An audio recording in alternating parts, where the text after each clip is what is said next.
एक बार एक पंडित जी थे।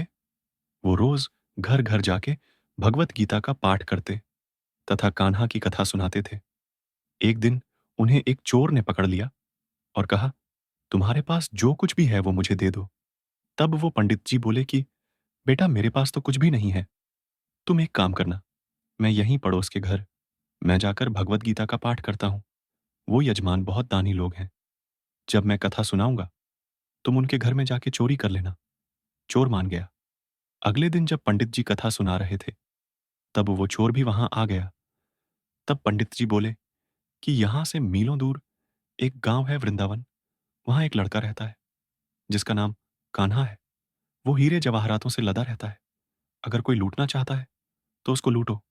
वो रोज रात को एक पीपल के पेड़ के नीचे आता है जिसके आसपास बहुत सी झाड़ियां हैं।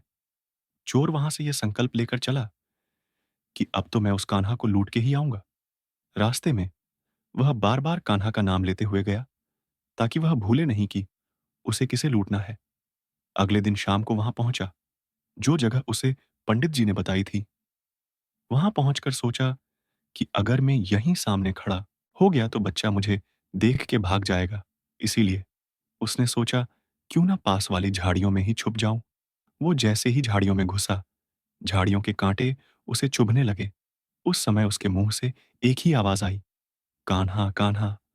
उसका शरीर लहूलुहान हो गया पर मुंह से सिर्फ यही निकला, कान्हा कान्हा। अपने भक्त की दशा देख के कान्हा जी चल पड़े तो लक्ष्मी जी बोली कि प्रभु कहाँ चले, वो आपको लूट लेगा। प्रभु बोले कि कोई बात नहीं, अपने भक्तों के लिए तुम्हें लुटना क्या, मिट जाना भी पसंद करूंगा। और ठाकुर जी बच्चे का रूप बना के आधी रात को वहां आए।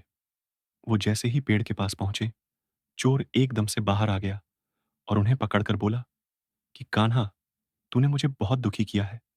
अब ये चाकू देख रहा है ना, चुपचाप अपने सारे गहने मुझे दे दे। कान्हा जी ने हंसते हुए उसे सब कुछ दे दिया।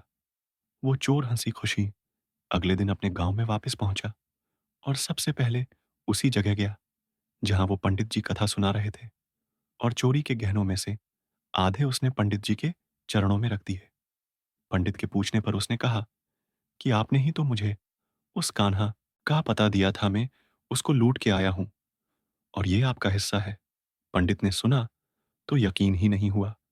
वो बोले, मैं इतने सालों से पंडिताई कर रहा हूं, वो मुझे आज तक नहीं मिला। तुझ जैसे पापी को कान्हा कहां से मिल सकता है। चोर के बार बार कहने पर पंडित जी बोले कि चल, मैं भी चलता हूं तेरे साथ, मुझे भी दिखा कि कान्हा कैसा दिखता है। और वो दोनों चल दिए। चोर ने कहा कि आप मेरे साथ यहां छुप जाओ। कांटों के कारण दोनों का शरीर लहूलुहान हो गया और मुंह से बस एक ही आवाज निकली, कान्हा कान्हा। मध्य रात्रि कान्हा बच्चे के रूप में फिर आए तो दोनों झाड़ियों से बाहर निकले। पंडित जी फूट फूट के रोने लगे और जाके चोर के चरणों में गिरकर बोले कि हम जिसे आज तक देखने के लिए तरसते रहे, जो आज तक लोगों को लूटता आया है, तुमने उसे ही लूट लिया। तुम धन्य हो। ऐसा है मेरे कान्हा का प्रेम अपने सच्चे भक्तों के लिए। शिक्षा, भगवान तो प्रेम भाव के भूखे हैं।